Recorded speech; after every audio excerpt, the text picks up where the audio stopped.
आपकी सुंदरता, आपकी सरलता, गॉड गिफ्टेड।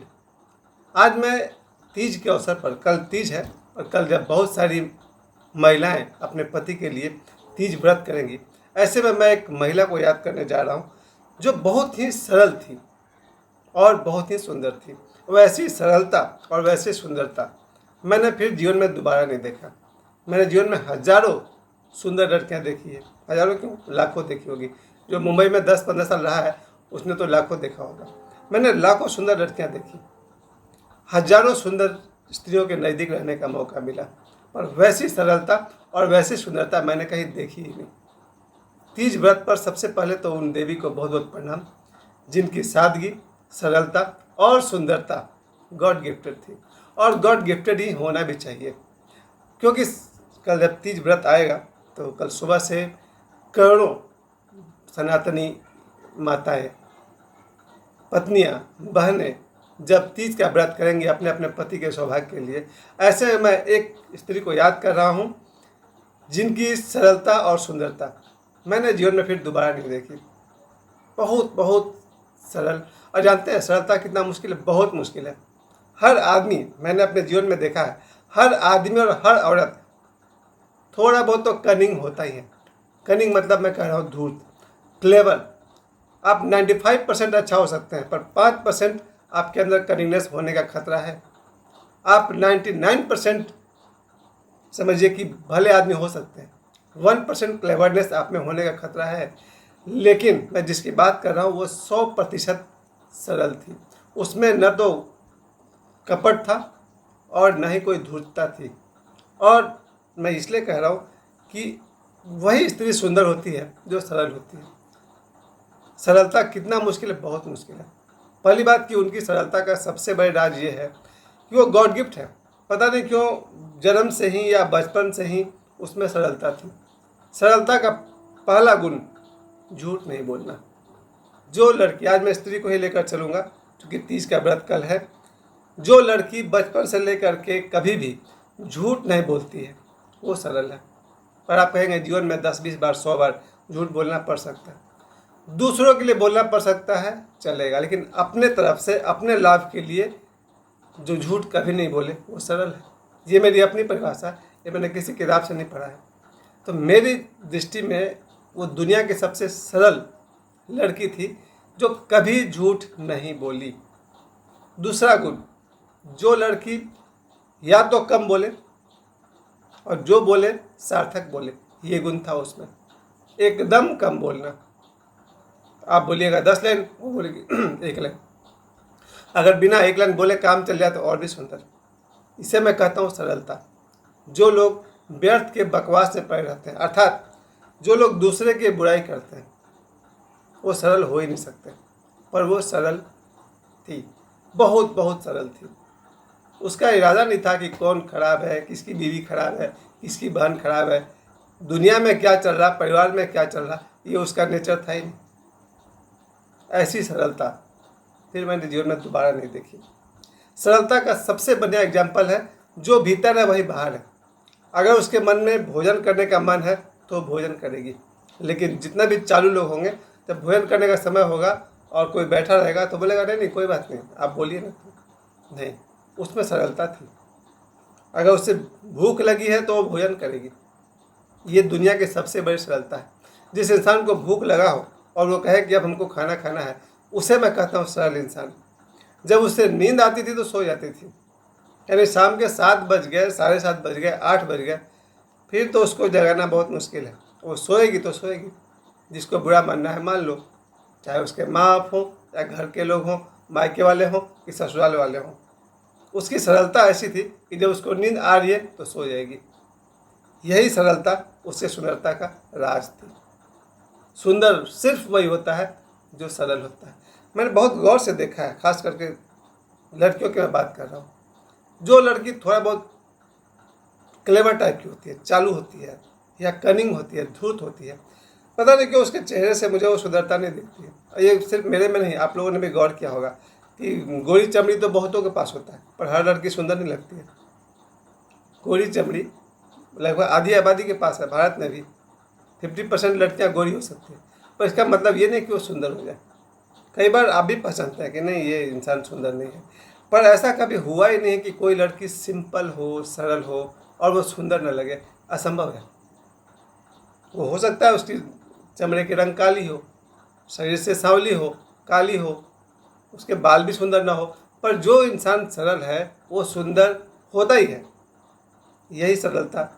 बड़ी मुश्किल है सरल होना। थोड़ा बहुत तो सीखा जा सकता है, थोड़ा बहुत संस्कार दिया जा सकता है सरलता की, लेकिन अधिकांश लगता है गॉड गिफ्टेड होता है। क्योंकि मैंने अपने जीवन में जो सबसे सरल लड़की को देखा वो गॉड गिफ्टेड थी। मुझे लगता है कि उसके माँ बाप ने उसको सरलता सिखाई है, नहीं उसका अपना था। इतना सरल इंसान, पता नहीं क्यों ये मैं बार बार इस बात पर जोर दे रहा हूँ, यही सरलता उसकी सुंदरता बनी। सरलता की मैं बात इसलिए कह रहा हूँ कि जो इंसान नहीं जानता है वो बोल दे नहीं जानते हैं, वो सरल इंसान है। कोई कहे नहीं जानते तो नहीं है, बस याद नहीं आ रहा, भूल गए, वो सरल इंसान नहीं है। और मेरे अगर जीवन का आप लिस्ट निकाल कर देखेंगे, जो सरल नहीं है मैं उससे बहुत बहुत दूर रहता हूँ। ऐसे लोग मुझे पसंद नहीं है भाई। और रामायण में वो मोहि कपट छल छिद्र भावा, निर्मल जन सो मोहि पावा।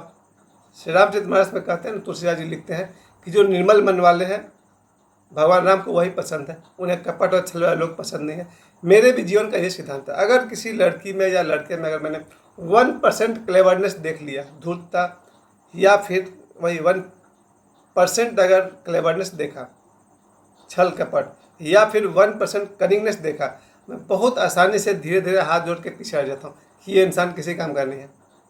फिर उसकी सुंदरता मुझे भा ही नहीं सकती। मेरी पसंद है सरलता, और जो सरल है उसके तो पैर पूजने को मैं हमेशा तैयार हूँ। अगर कोई लड़की या लड़का सुंदर है और मुझे उसके पैर धोने पड़े, मैं हमेशा तैयार हूँ, क्योंकि सरलता में ही दिव्यता है। जो सरल है देवी है या फिर देवता है। और मेरा सौभाग्य देखिए कि मेरे जीवन में कम से कम 3 लड़कियों को मैं जानता हूँ। बहुत बहुत सिंपल है, बहुत बहुत सरल है। उसकी वैसी सरलता मैंने हज़ारों में नहीं देखी, सैकड़ों में तो देखी नहीं, हज़ारों में नहीं देखी है। गजब के सीधे साधे लोग, पता नहीं कैसे ज़िंदगी में लोग गुजारा करेंगे दुनिया में। और वैसी सरलता, हालांकि मुझे लगता है कि ऐसे सरल लोग जीवन में बहुत दुख भी पाते हैं। हाँ, ईश्वर को बहुत प्रिय होते हैं, गॉड उनको बहुत बहुत प्रेम करते हैं। गॉड की शर्त यही है सरलता। जो सरल नहीं है भगवान से उसकी दूरी उतनी ज़्यादा है। जो सरल है बच्चे की तरह है, भगवान तो उसको बहुत प्यार, जिसे नाचने का मन किया तो नाच लिया, इसे मैं सरलता कहता हूँ। जो लड़की नाचना चाहती है, नाच रही है, वही सरल इंसान है। लेकिन जो नाचना चाहती है और छुपा रही है लोगों से, नहीं नहीं हम तो जेंटलमैन है, वो सरल नहीं है, ईश्वर से उतना ही दूर है। सरल इंसान परिवार में, समाज में शायद मान सम्मान न पा सके, ईश्वर उसको बहुत पसंद करता है। याद रखिए, सरलता का पहला स्केल, सरल आदमी कभी झूठ नहीं बोलता है। दूसरा, सरल आदमी कभी किसी को धोखा नहीं देता है। और तीसरा, सरल आदमी कभी किसी से झूठे वादे नहीं करता। अगर उसको लगता है कि वो कोई काम नहीं कर पाएगा तो बोल देगा नहीं कर पाएगा। यही सरलता है। और सरलता के कारण उसकी सुंदरता की तो मैं ये बात कह सकता हूँ कि जिसे कहते हैं ना, नख सिख सुंदरता, यानी पैरों के नाखून से लेकर सिर के बाल तक सुंदर ही सुंदर थी। कहते हैं ना, इसके बाल सुंदर है, उसके बाल सुंदर है। मैं कहता हूँ जिन तीनों की मैं बात कर रहा हूँ, तीनों के बहुत ही सुंदर सुंदर बाल थे। समझ रहे हैं मैं क्या कह रहा हूँ? सिर के बाल, जो अक्सर सुंदरता का एक बहुत बड़ा कारण है। कोई बाल छोटे करता है, कोई बड़ा करता है, कोई कर्ली करता है। एक लड़की की सुंदरता में उसके बाल का बहुत बड़ा हाथ है। पर ये तीनों लड़की बहुत बहुत सुंदर थी। कारण सरलता, वो बहुत बहुत सरल थी। चेहरे का रंग सौभाग्य से गोरा, जो मेरा फेवरेट रंग है, वो तीनों ही गोरी थी। और मैं दावा फिर करूँगा, उनकी सरलता, वैसी सरलता मैंने फिर जीवन में, मैंने तो 3 ही को तो पसंद ही करता, बाकी 3 के बाद जो 4, 5, 6 है उनको बहुत बहुत प्रणाम, बहुत बहुत आदर। लेकिन जो सरलता इन तीनों में है वो फिर दुनिया में किसी के पास नहीं है। मैंने चेहरे की सुंदरता की बात की, चाहे आप फेस से कह लें या आप किसी भी तरह का स्ट्रक्चर की बात कर लें। मुझे लगता है मुझे छोड़ के अगर 1000 लोग भी उन तीनों को देख लें तो वो आकर कह देंगे ये तीनों बहुत सुंदर हैं। और हुआ ऐसा, मैंने समय समय पर लोगों को उनसे परिचित किया और सब ने बाहर आया कहा बहुत सुंदर है। तीनों की बात कर रहा हूँ। वो तीनों लड़कियाँ, जब भी मैंने किसी को उससे मिलवाया, दिखाया, तो लोगों ने बाद में कहा कि बहुत सुंदर है। और मैं तब भी यही जानता हूँ उसकी सरलता में ही तो सुंदरता का राज छिपा हुआ था, उसकी सरलता। और आज कल जब तीज का पर्व होगा तो मैं दुनिया के सारे स्त्रियों से कहना चाहता हूँ, खास करके सनातनी, अपने पति के लिए व्रत किए, उपवास किए, उसके साथ साथ एक संकल्प लीजिए, अपने पति से हो सके तो झूठ नहीं बोलेंगे। पर याद रखना, सच भी मत बोल देना, उससे पूरा ज़िंदगी खराब हो जाता है। समझदार बनना है, और क्योंकि झूठ के पाँव तो होते नहीं, आज आप झूठ बोलेंगे कल पकड़ा जाएगा। तो पति से झूठ नहीं बोलना चाहिए, पर सच बोल के अपना ज़िंदगी भी बर्बाद नहीं करना चाहिए। वो बहुत लंबा विषय पर मैं फिर कहीं बात करूँगा। अपने पति से झूठ नहीं बोलना चाहिए। इस तीज व्रत पर मेरे 2-3 सलाहें हैं। पहला, अपने पति से झूठ नहीं बोलना चाहिए, अपने पति से छल नहीं करना चाहिए। और तीसरी बात, जो सरलता आप में है वही अपने पति को भी दीजिए। चोर, बेईमान, छली, कपटी ये लोग सुखी नहीं है। सुखी वही है जो सरल है, और सुंदर वही है जिसमें सरलता है। मैं एक बार फिर से कह दूं, मैंने दुनिया में सैकड़ों, हजारों और लाखों लड़कियां देखी है, पर सिर्फ 3 लड़कियां जिनमें सुंदरता मैंने देखी, क्योंकि उनमें सरलता थी। सरलता ही सुंदरता है। आप सभी माताओं बहनों को तीज पर्व की बहुत बहुत शुभकामनाएं।